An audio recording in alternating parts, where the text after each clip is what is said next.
And welcome, one and all, to Javi Unboxed, episode number 9.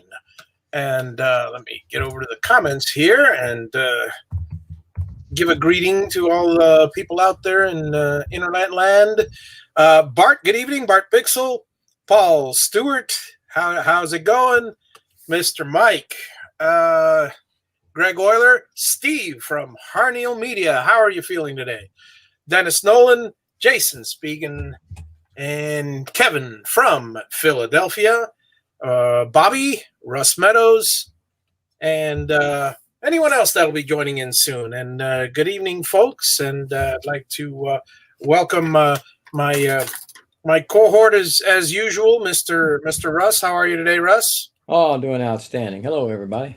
Excellent. And of course, the man of the hour, as featured by me, Mr. Jamie Page. How y'all doing? From England. How you doing? Pretty good. How's it going, Jamie? Yeah, not too bad. I noticed you had Mark on last week, so it's always good to have a warm up act as a CNCer with a scroller. That's a good one. I'll make sure to tell Mark you said that. Yeah, Mark makes a great warm-up act. Okay, well, folks, I was just thinking of I caught that, but it hasn't been a while since I've spoken with Jamie, and too long. I could still understand him very much and very clearly, but I almost didn't catch that last one. I had to wait for the whole sentence to finish before it filtered in my. I'm getting old. It's getting over the pond. That's a problem. Yeah, there you go. It loses the translation. Yeah, and so I was thinking of Eloy because if Eloy was here right now, if he was running the show, most likely there would be a translator in the corner. Yeah. Eloy does a lot of that. He does a lot of helping out. Yeah. He's a trip and a half. And speaking of helping out, well, I'll leave that comment for when more people come in and stuff. Right now, like I said, welcome to our little entertainment channel, and so tell us a little about yourself. There you go. Put you on the spot. A little about myself. Well, I do. I started off my YouTube channel primarily on the scroll saw. Then I gradually turned to turning, and now it's primarily a turning channel. I still do scroll sawing. I also do a weekly podcast called the Makers International Podcast, and I've got 100% attendance. You're still doing the podcast? Still doing a podcast that's over 4 years old now. Oh, so yeah, I've never missed an episode. So that's fantastic. I have mixed feelings personally about the podcast. On the one hand, I like it; it's extremely entertaining. The only pet peeve I have is, and you've never been on it. No. Hey, early on they asked me, and then they never bothered to follow up. But you get one shot, buddy. That wasn't it. I think what bothers me a little about it, and this is just me. This is not the podcast. The podcast is an excellent podcast. I'm one of those. I'm a stickler for communicating with the chat room. And the first few times that I listened to Makers International, you would respond and Chris Cute and every now and then to something I said. Obviously, you don't respond to every single comment. So there's just sometimes there's so many people and but I don't know, for a while there, maybe it's just me, but it just seemed like everybody's talking amongst themselves and it's like you have, hang on a second, let me swap here. It's like you have the conversation amongst us, which is what people come to watch, but then you have this side, the chat room, and never the two shall mix. And I always like to stop every now and then and say, good evening, Andrew. How are you? How's everything? By the way, I'll be calling upon your services after I get my permit next year. So I'll be owing Andrew Haig an awful lot of family dinners at my house, because he's the one guy down there that could give me a hand whenever I need, it's more than a one-person build. And needless to say, Andrew, your children are always welcome at the lake for fishing. And welcome, Mr. David, saying hello to wait, I missed it. There it is. Saying hello, of course, to David. Yep. So yeah, I'm a big fan of the communication, but at the same time, it is a good show. It is a great show. It's always entertaining. And go on. I'm sorry.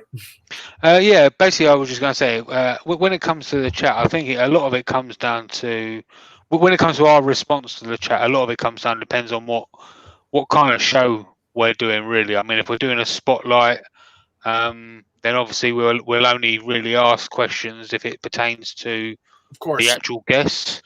I mean, usually it doesn't really matter what live show really we're in.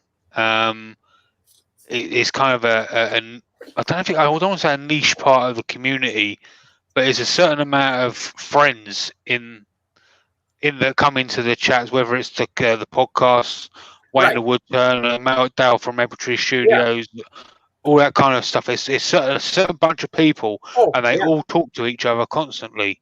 Yeah, you know, and they constantly talk about whatever, you know, like the song Dale sings, Jaffa cakes, whatever it is, some sort of weird subject, and it will gradually they talk about Wayne's drill, you know, and the weird noise it makes. Yeah, I completely relate to that, because I mean, recently when I have my little 3 times a week, I just started, and the main reason I started was just to push me over the edge hours wise to get monetized. Yeah. So I started, I figured, look, I'm soldering hobby boxes in the evening. I might as well just turn on the camera and see if anybody wants to chat.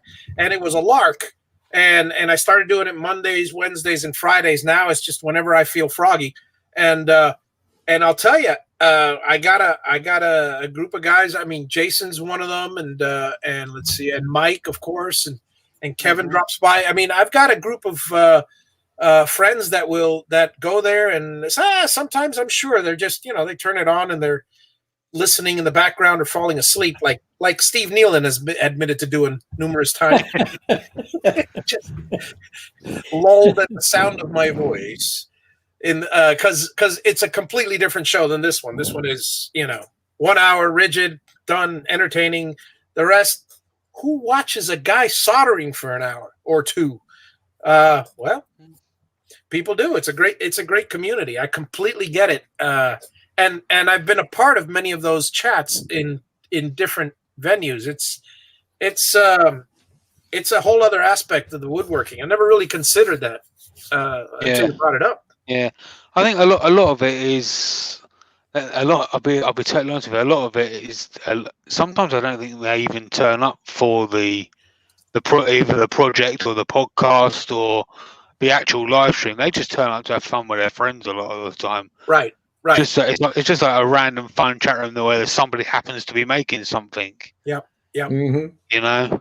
No, absolutely. Speaking of making, I know you are. We had Charles a few weeks back, and talking about scrolling and telling the people that, you know, where he can buy the scrolls, or where they can buy scroll saw patterns for their CNC, because besides scrolling for CNC, it works out really well and stuff. So, and I know you scroll, and you also turn. You're a big turner, and it was through you that I became friends with Robin and Carl.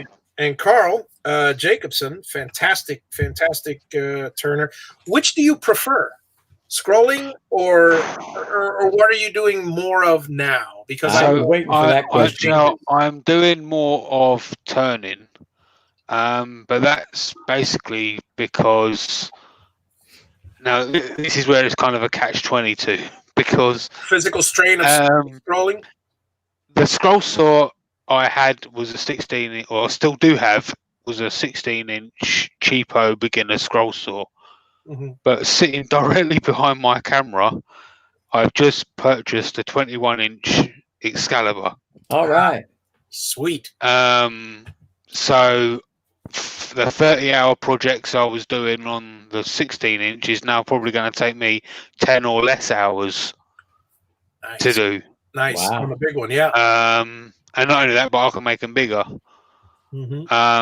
So when it comes down to doing videos and things like that, I was doing. I basically turned my channel into a turning channel because it was easier to go to the workshop and do a bowl in an hour and a half. Yeah.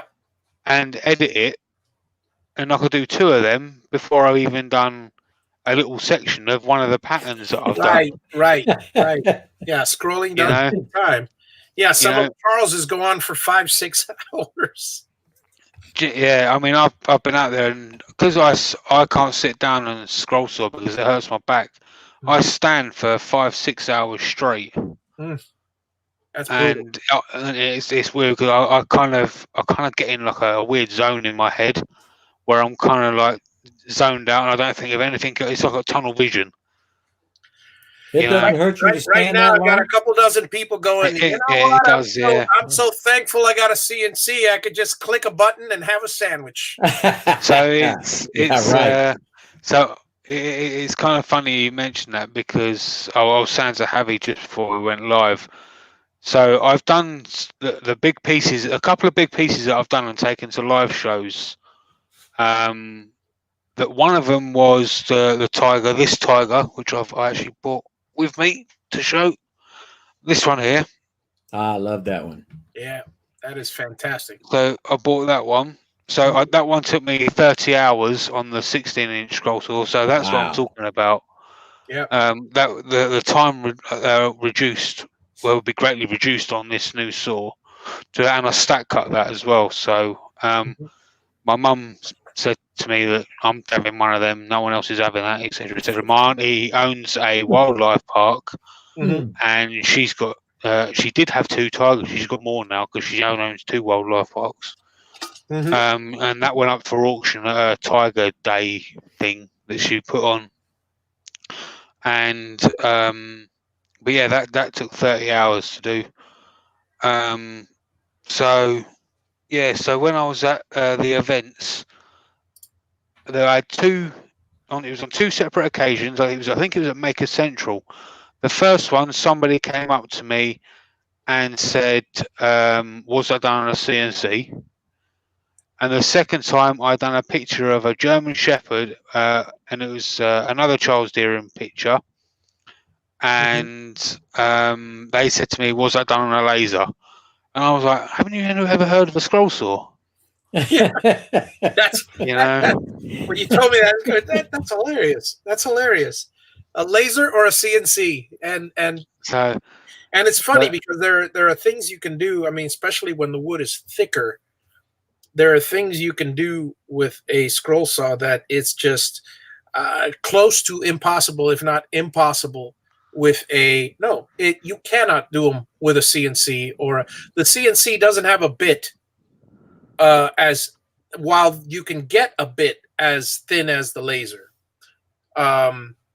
Because you can get a 0.022 bit, like for guitar frets or even smaller. But I mean, we're talking 1/8 of an inch, 1/4 inch deep. Try to do a piece where you have would it be a V-bit though? Well, a V-bit, but that's a completely different style. Imagine if you're cutting a very small, for whatever reason that you'd want to, if you're cutting a very, very small, thin line on a 1.5-inch thick piece of wood. Can't do it with a laser. I know. I've owned a number of them. You can't do it with a. I mean, obviously, maybe you can do it with a plasma, but through wood, that'd be messy. But it destroy the thing. So, scroll saw is the only way. I mean, you could do it with a bandsaw, but then you wouldn't be able to make intricate cuts. And good luck threading that bandsaw through. You ain't kidding. Yeah. Like about the size of the hole you need through the hole. Yeah. Yeah. But I guess the problem also you've got with using the CNC is there's no chance of really getting a square cut as well.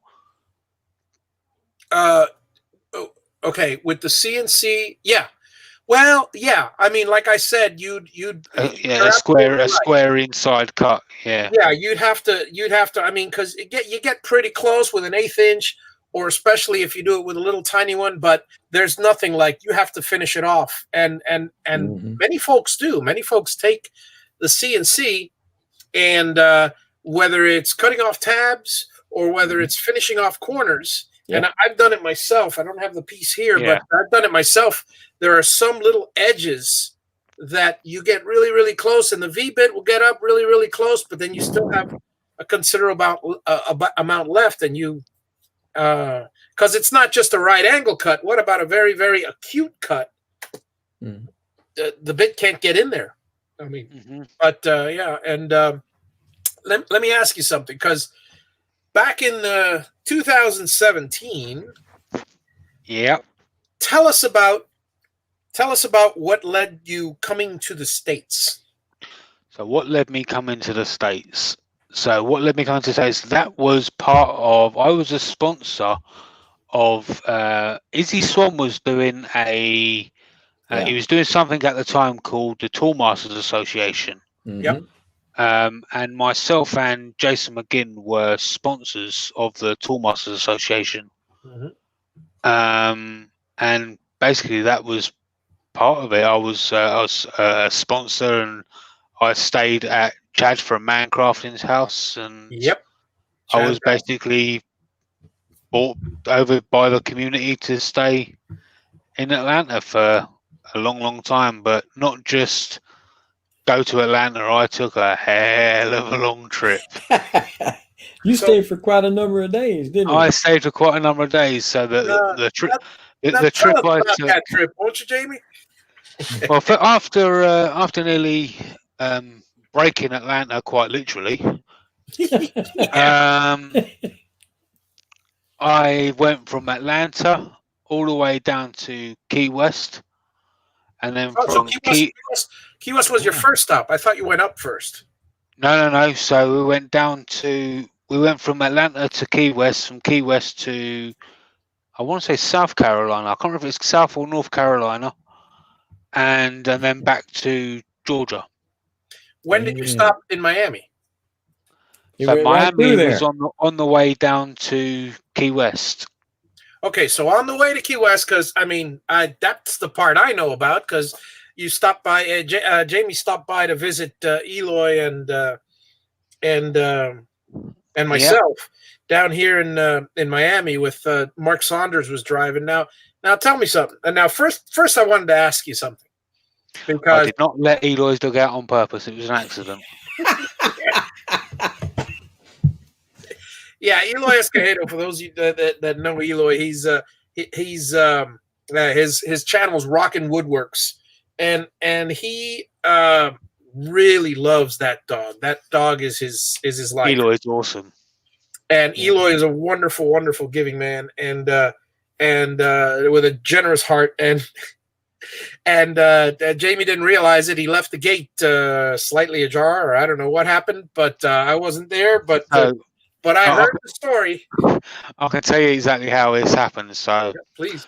Just before we left Atlanta, we went and met up. Mark and myself went and met up with Carl and Robin Jacobson, and Carl happened to stupidly give me a packet of his stickers, and there must have been about 50 of his stickers in this little packet.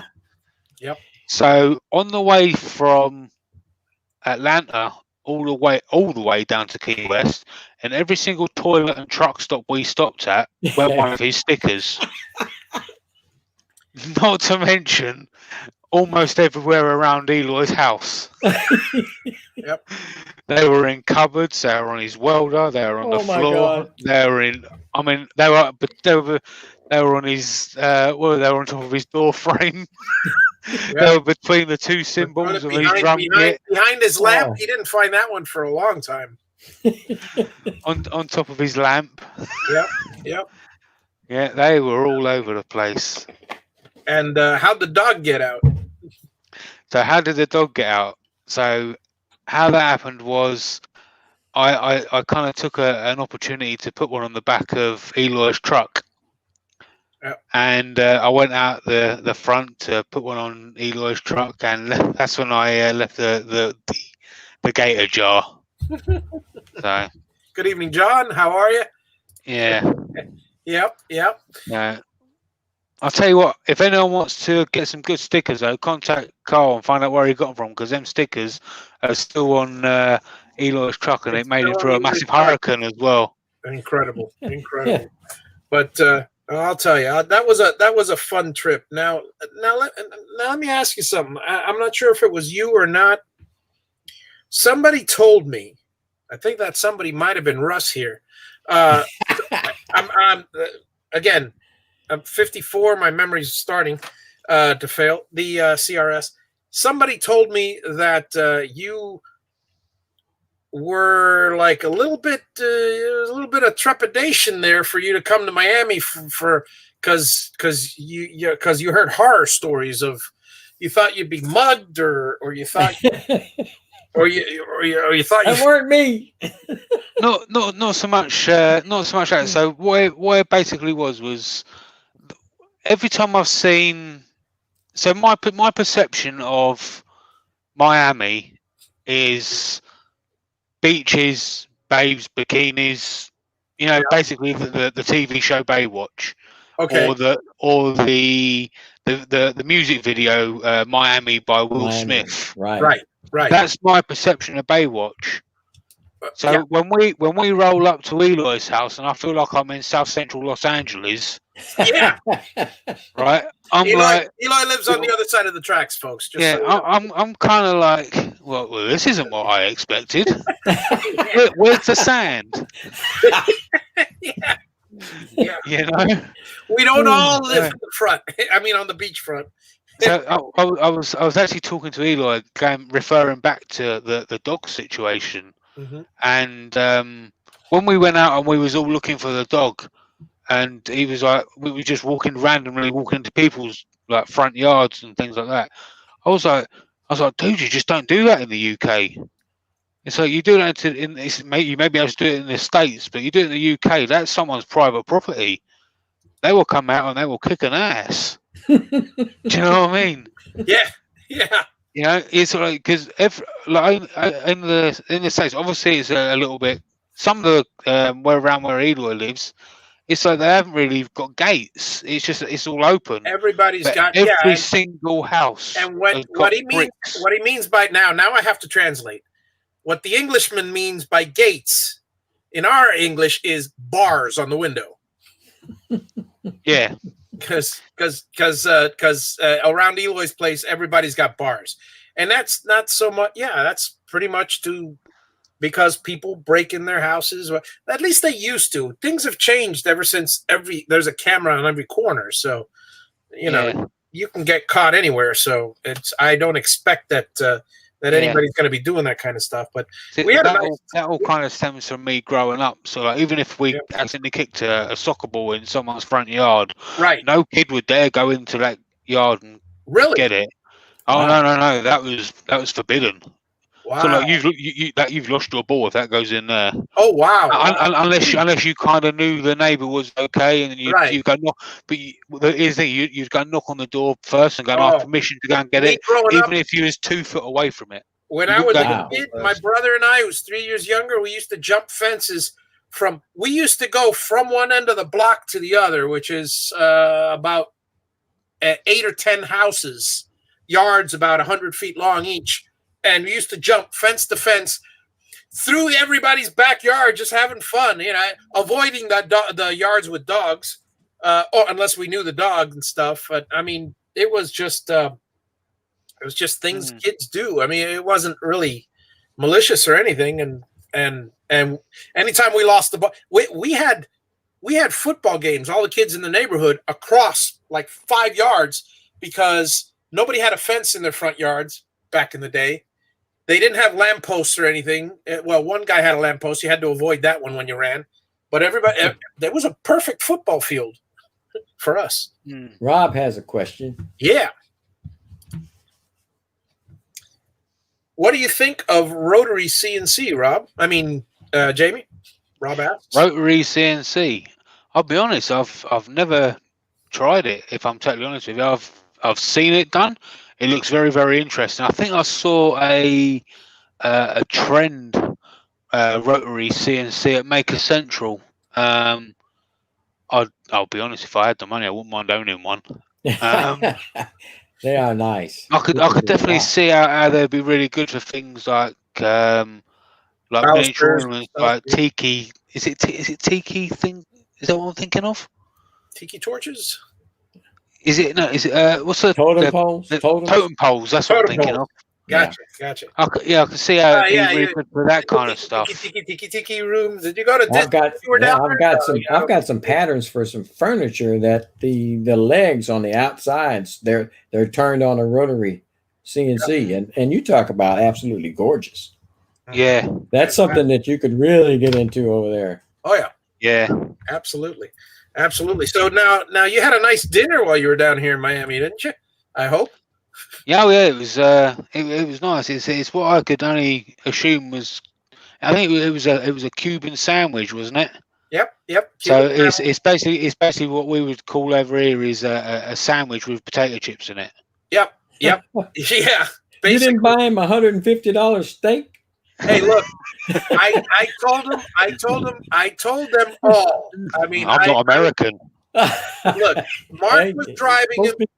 Mark was driving him down. Eloy was housing him while he was down here. Mm-hmm. The least I could do was at least treat him to dinner. So we figured typical Cuban restaurant. We went to a Cuban restaurant. Carte blanche, whatever they wanted was on me. No, he orders a Cuban sandwich. Oh, he was just taking it easy on you. You could have got a Brazilian I did have a Coke. Could have a Coke as well. Lobster.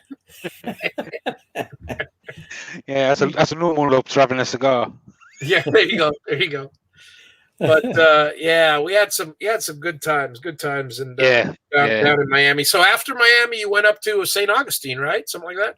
Yes, we went and saw the Blessing of the Fleet. I think that was what it was called.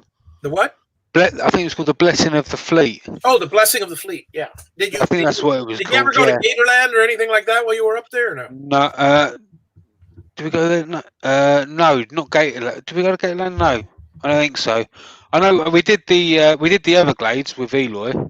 Oh, the Everglades. That's right. I forgot about that. When you were down here, Eloy took you all to the down to the Everglades. So you did see your share of alligator. Yeah. The guy on the boat thought it'd be funny to try and push me into the Everglades. Yeah. You need to say I wasn't going. I don't blame you. Oh man, there's some places I went. I'm a big parks person. I'm a big I love camping. I love going out to but nice camping. Glamping, I guess. Yes, I've done the North Carolina mountains, roughing it with the backpack and the shovel for the bath for the latrine. That I've gone to every extreme, but I prefer being in a nice RV these days, being in a nice RV and stuff. And there are many places that I would camp, but we have a park down here called Big Cypress, and it's basically in the middle of the Everglades is huge. It takes up a huge portion of South and almost Central Florida, and out in the west and in the middle. And Big Cypress, I stopped there once as I was crossing Sawgrass Expressway, which is 2 hours of nothing but sawgrass. And I stopped for a rest stop there for a bathroom break. I must have gotten eaten alive in, I'd say, 30 seconds that I was there by the mosquitoes. And, wow. I live in Miami. You think I'd be used to them? No, not like that. Big Cypress, I would never, ever. Well, maybe in the wintertime, but there are very few places that I wouldn't camp in Florida. That's one of them.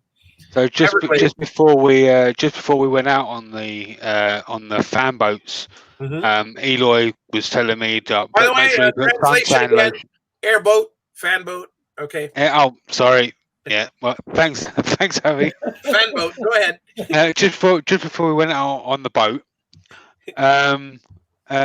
Eloy was like, make sure you put on plenty of suntan lotion and all that, so you'll end up burning while you're out there and all that kind of stuff. And I was like, dude, I said, trust me, I don't need it. I'm exactly like my dad. If the sun hits me, I'll go straight from being white to brown. It's as simple as that.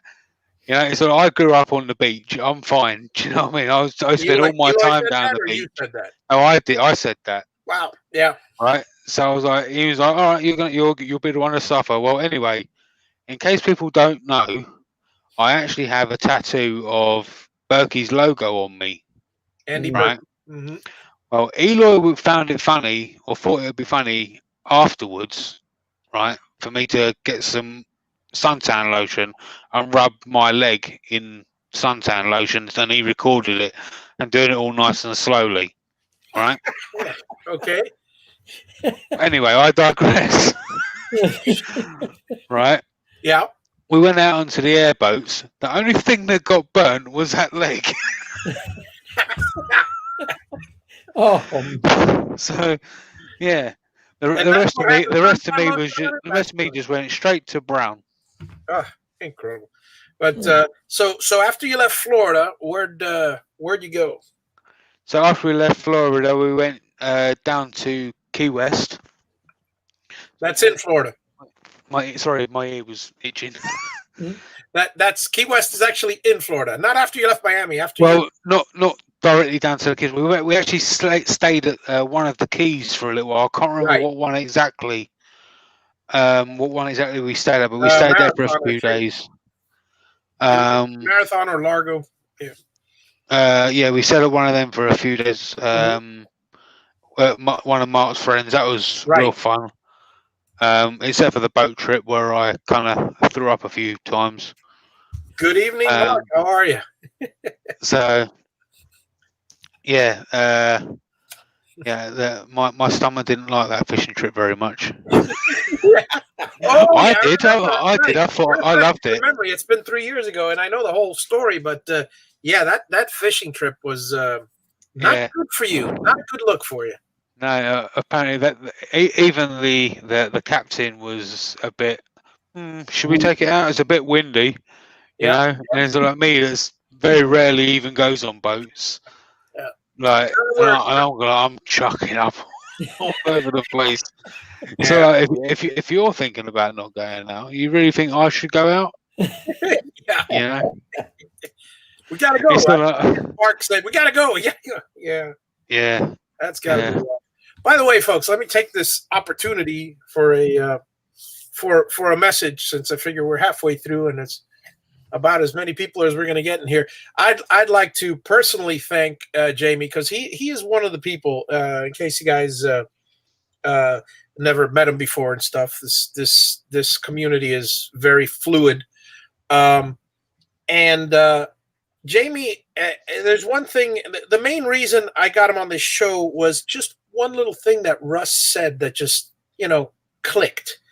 And he goes, nobody ever thanks Jamie for all he does for everybody else. You should have him on the show. And that's all he had to say. That's all he had to say. Because I'll tell you, from the get-go, when I was at 20 subscribers or 25 subscribers, and Jamie was one of the first people I met. He would never, he was always extremely generous, would promote. And Mark's another one, by the way. I'll just say a hello to Mark while I'm at it. And he is, they're peas in a pod. They're very, very giving people who have no end to promoting others and helping them along the way. So I want you to know I'm greatly appreciative of that.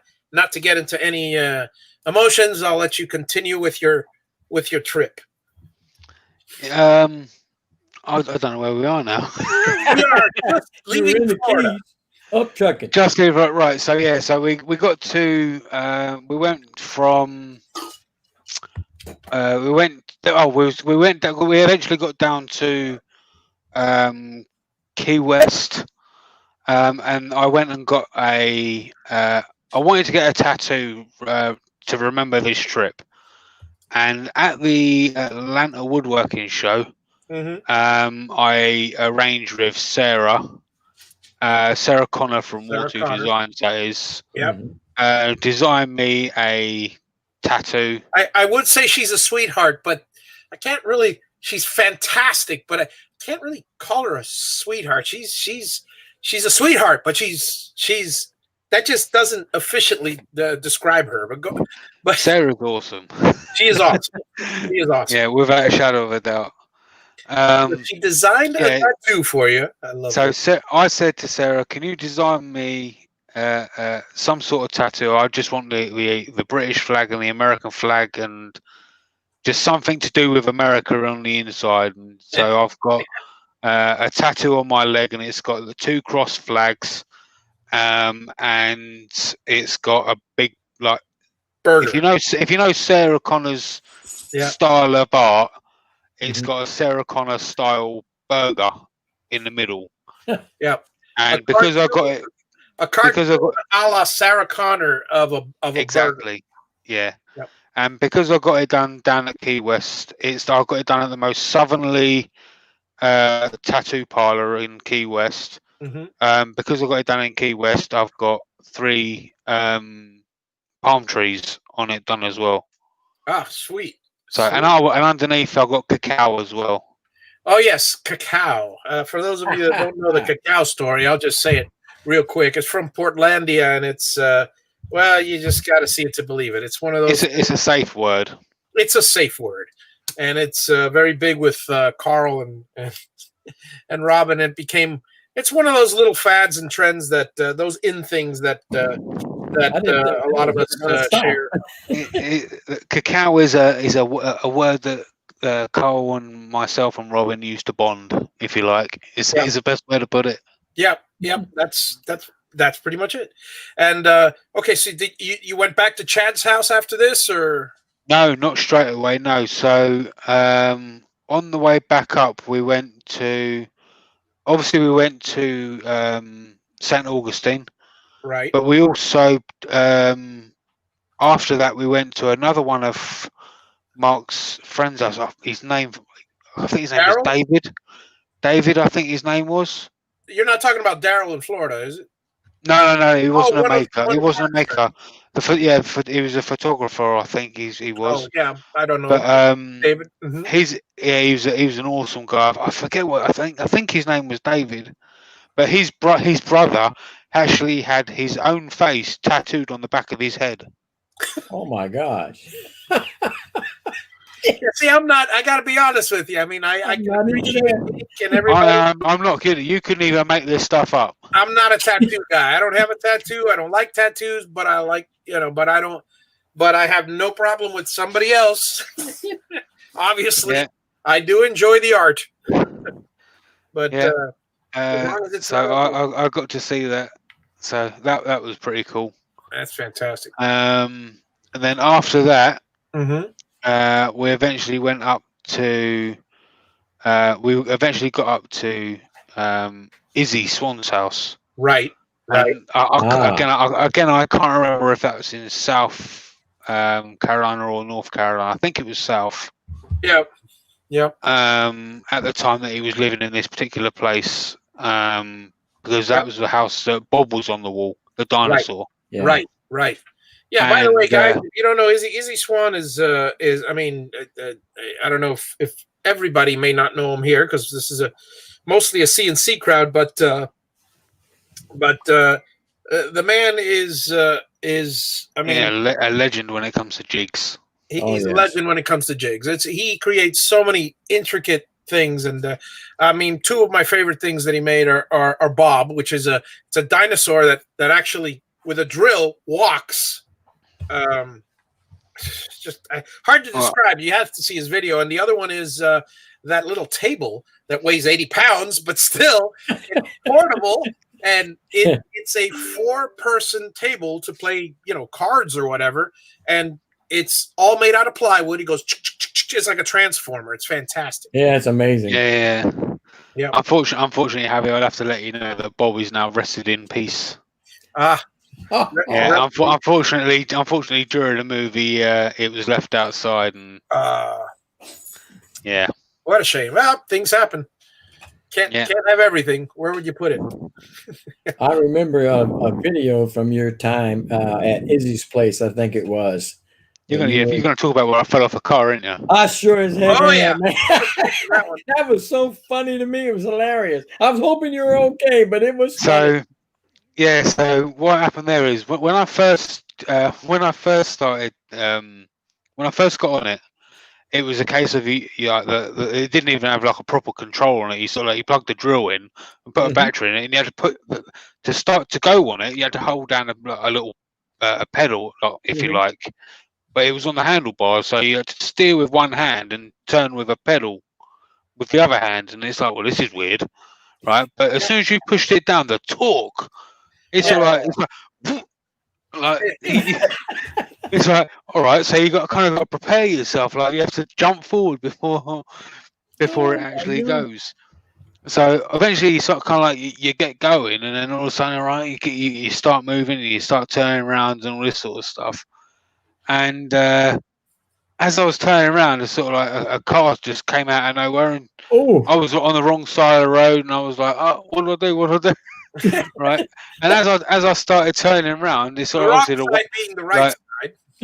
Obviously, there was too much weight on top. I was on the wrong side of the road, and obviously the joke about us driving on the opposite side of the road had to come in somewhere along the line, of course. You know, and the thing toppled over on top of me. So and all he could do was stand there and laugh. Yeah, it's too late to do anything after that. I looked at the video and I kept thinking he's gonna fall, and he did. Yeah, I've got that video somewhere on my Instagram. I think I actually reposted it not so long ago. I think. Oh yeah, that's fantastic. Yeah, you gotta see that. And, yeah. So moving on from Izzy's, where did you head from there? So after Izzy's, we went back to Atlanta and went back to Chad's place. And this is where, as let me see, it was back here a second ago. Yeah, this is where, as David puts, this is where you break Chad's lathe. Now, this was another thing, guys. I'll let you in on this inside joke. I don't know where it started or how it started, but he left a trail of calamity everywhere. I know it wasn't his fault, but if you guys remember back in 2017, when the woodworking show was going on, I-85, basically, there was a crash. It was a fuel truck. It basically burned down. I believe that was the story. I was on the south side, so I never went through there, but it was a cluster, you know what, and it happened just about the time that Jamie came in town, so that was blamed on him. He lost. You lost a chuck key for Carl's. Also, it's just everywhere he goes. It's just one calamity after another. Go ahead and tell him the story of Chad's lathe. Poor Chad from Mancrafting's lathe. So basically, what happened was Chad has got this little jet lathe, and I was playing around with it, and I can't remember the name of the wood that we had on it, but it was really, really dusty. And Chad's workshop downstairs, it was kind of full up, let's say, and not very organized. And like I said, this wood was very dusty, like most of us. Yeah, right. And I was turning it, and by God, did it stink! And the dust went everywhere, and it stunk out his workshop for ages. So not only did it ruin his workshop that way, and practically the whole downstairs because he couldn't breathe. Right. Yeah. What happened was after I eventually got the outside turned to where I wanted it and all that kind of good stuff, eventually it was time to turn it around onto the chuck. Right. Well, I turned it on, and because obviously it would have been trued up, so it didn't really matter what kind of speed it was on because the tailstock was up to kind of support it, if you like. Right. But what would happen is that at some point it was flicked into reverse while I was. It was not you. I see. I hear different versions of the story. Chad, I think I heard it Well, once. whatever happened, it was flicked into It was a reverse. gremlin. Good evening, Herb. Right. How are you? And what happened is the bowl basically come flying off the lathe, Right. and it actually stripped Yep. inside the thread or the whatever it was. The thread of right. I mean, I'm not talking stripped a little bit. It stripped the whole thing off. Yeah, he had to order a whole new chuck. Yeah. So, well, not a whole new chuck, a whole spindle. Whole new spindle. Yeah. That was Yeah. that was a trip and a half. Yeah. You had one heck of a. But did you have fun? Oh yeah, without doubt. So I'll tell you another funny story though. I can actually tell you this because I've got it here with me. So sweet. This cup I made at this cup I made at Chad's. So if anyone can see this cup here, you may see a little bit of a defect. If you can't, I'll be able to point it out to you. So you can see a little black line going right the way through. Oh yeah, it's clear and it's not supposed to be. So that's not supposed to be there. So this line here is supposed to be completely silver up this top and bottom there. So what happened is I obviously wanted to make a video for my workshop of being in there and making powder coating a cup, and we've done all the process as we should have done. Blah blah blah. We get to doing the lasering, and Mark Saunders wanted to film everything. Opens up the lid, sticks his GoPro in there. Right. Well, all of a sudden we get to the end of the cup, and we're thinking, what's happened there? We can't figure this out. Right. Well, Mark pulls his GoPro out. Wait. Mark was the one that did that? I thought you put. Yeah, no, Mark did it. Okay. That one I believe it was Mark. So Chad's standing there trying to wipe off this dirt that ain't moving, and realise that this dirt is so perfect on the cup that he realised it hasn't burnt on there. Mark's pulled out his camera, realising where's the bit of string that's supposed to be on my GoPro, right? I noticed a bit of string in the bottom of the laser. I noticed that what's basically happened is as Mark's put his GoPro in there, the string has swung in front of the laser in between the mirrors, and the laser just cut it straight off. Yeah, basically the strap of the GoPro blocked the light from the laser right where that line was supposed to hit, and basically got the strap shredded. Yeah. So where that there was caused by a GoPro laser strap. So I have actually still got that piece of string as well upstairs in my wallet. Oh, nice. Yeah. Yeah. Mark says you mentioned Atlanta, didn't know who you were, but that's okay. You didn't know him either. I still don't know who Mark is. Russ met him there. I mean, no one knows who Mark is. Yep. I have your sticker somewhere around here as well. I've had a lot of stickers over the years. I still haven't. I got to tell you something about stickers, folks. I mean, for those of you, I mean, I don't know if it's still a thing, but back in 2019 and probably before, because I joined the community in 2016 or so, but back in 2017 and up until recent years, probably before, and I don't know about now, when you have woodworkers, it's like, I could talk to Mike about this. Mike's a ham, and if you're a ham radio operator, you know about Q cards, QSL cards, which QSO cards. Basically, if you have a conversation with someone that's another ham, you write down your call letters when the conversation happens, the works, and you mail it to that person. They mail you a card, and then you collect, as a ham, you collect conversations you've had. And we're talking with Skip and with low frequency, we're talking to people all around the world. My cousin, Miguel, he's not here today, but he's actually spoken to the shuttle. To to the guy at the shuttle. I mean, very quick conversations, basically one sentence, because I mean, their time. But so with woodworkers, when we meet each other, at least when we did in Atlanta and everywhere else, and sometimes just to swap cards, we each have our, where are my cards? We have our your sticker is just like a business card, kind of. It's like a business card, but it's a sticker. This is my sticker. So, if anybody has a sticker and they want to send it to me, I'll be happy to give them my address and I'll shoot back a sticker. I mean, that's not a sticker, that's a billboard. That's what it's a billboard. In fact, that's funny. I still got some laying around here. Look at this. This is Bob Lee. No, what? Oh my God, it's such a tiny sticker. David says, Jamie, you came here in 2017 and 2019, so that means you're coming again in 2021. He came back. I actually came in there. I actually came to America twice in 2019. What? Yeah. I came over in March for the Atlanta Woodworking show, and I went on a road trip with Cole and Robin. Yeah, that was an interesting trip, I would imagine. Yeah, there was a lot of destruction in there as well. Now that's the one where you lost the Chuck key. No, so what happened? I'll tell you the story about the Chuck key. Okay.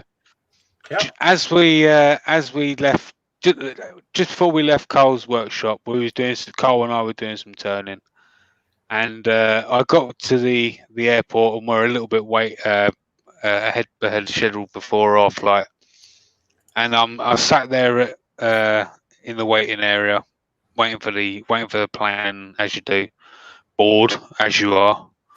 And I decided to just sit there and just think about what I could do, and my phone was on charge, and so I just thought, I'll have to play a little joke on Cole. So what I done was I stood there and I just put my hand up like that, and then I went onto Photoshop on my phone, and then I photoshopped a picture of the Easy Wood Tools Chuck key. I put it into my hand, and then sent the picture to Robin. And then Cole was like, I needed that.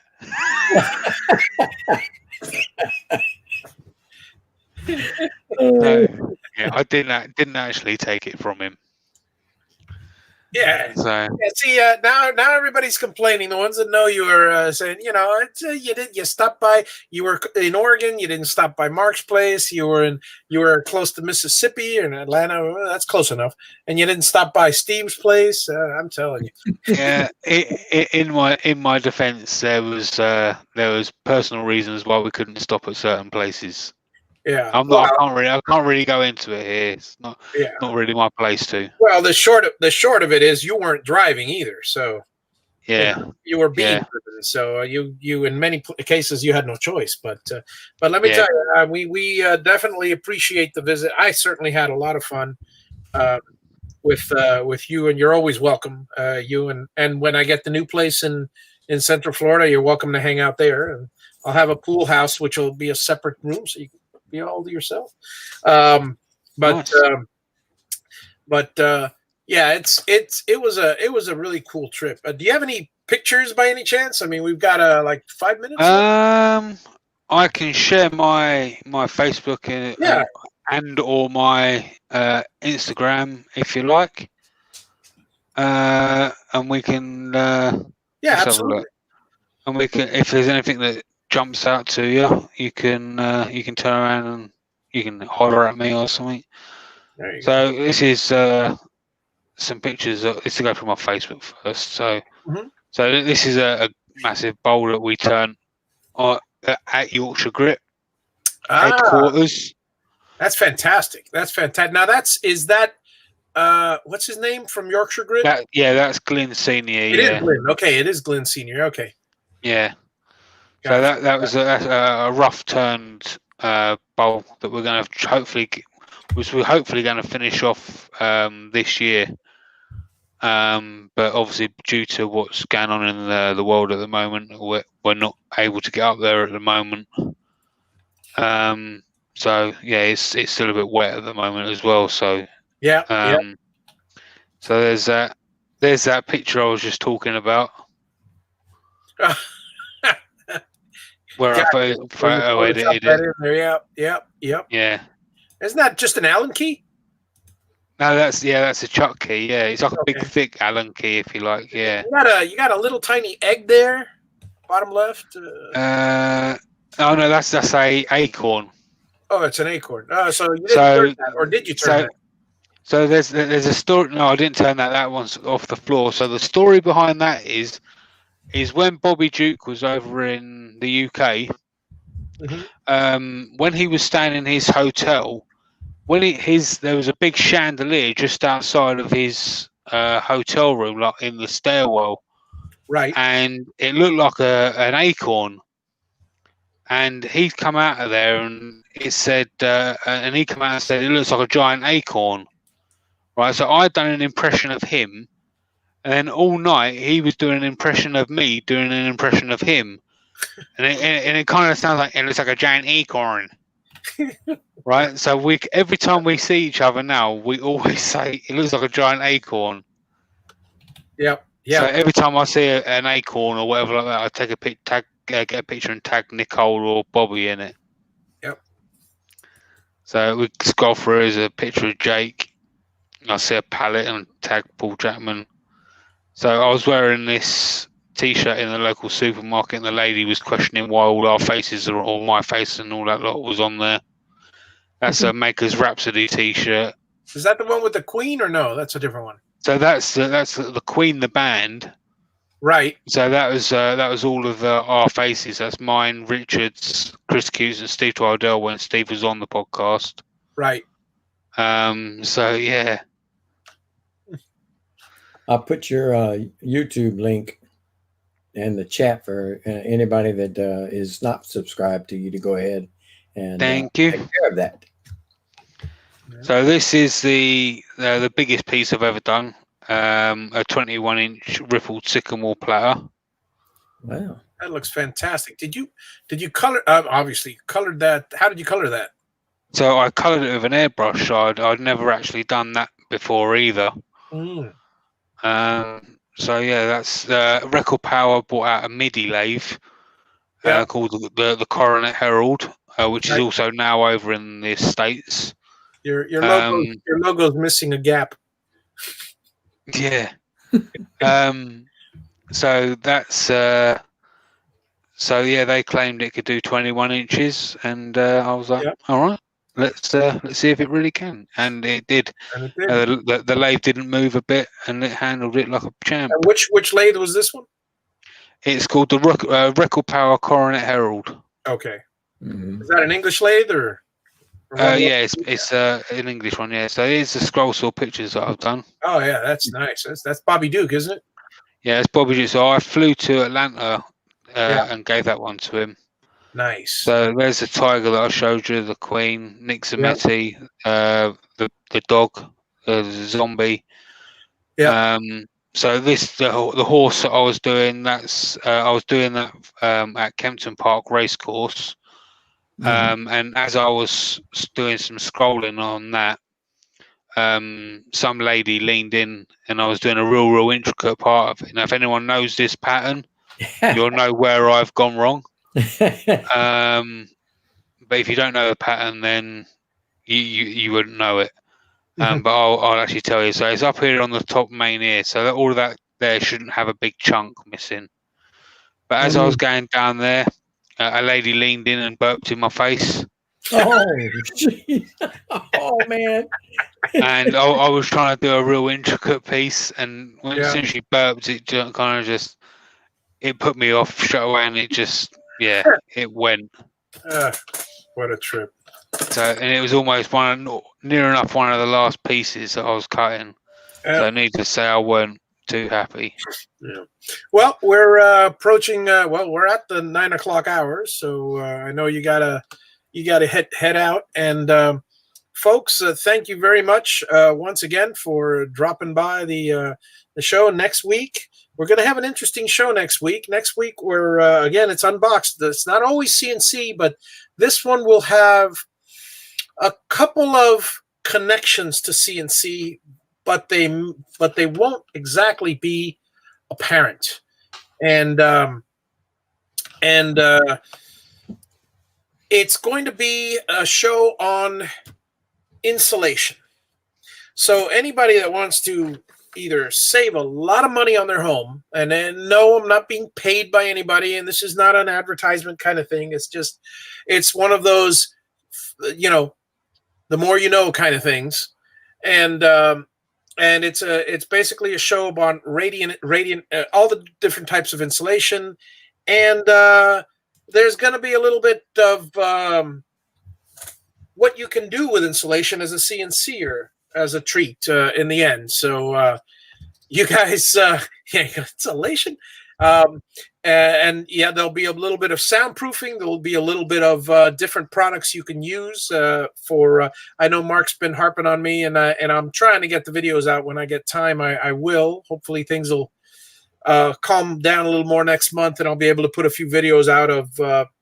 Mark's been requesting different materials, carving different materials. So I'll start with insulation and different materials such as plexi and Lexan and Astroboard. And speaking of Astroboard, I did see the comment, Frankie, by the way. Welcome. You're a bit late. Had a piece of wood glued to my fingers, didn't realize the activator was leaking on my hand, so when I pushed on a piece of Star Bond, it stuck to me. Many of us have been there. Try to remember to keep a bottle of release agent handy if you work with super glue. So thank you all for coming, and till next week, have a wonderful, wonderful day. Take it easy, everybody. Good night, all.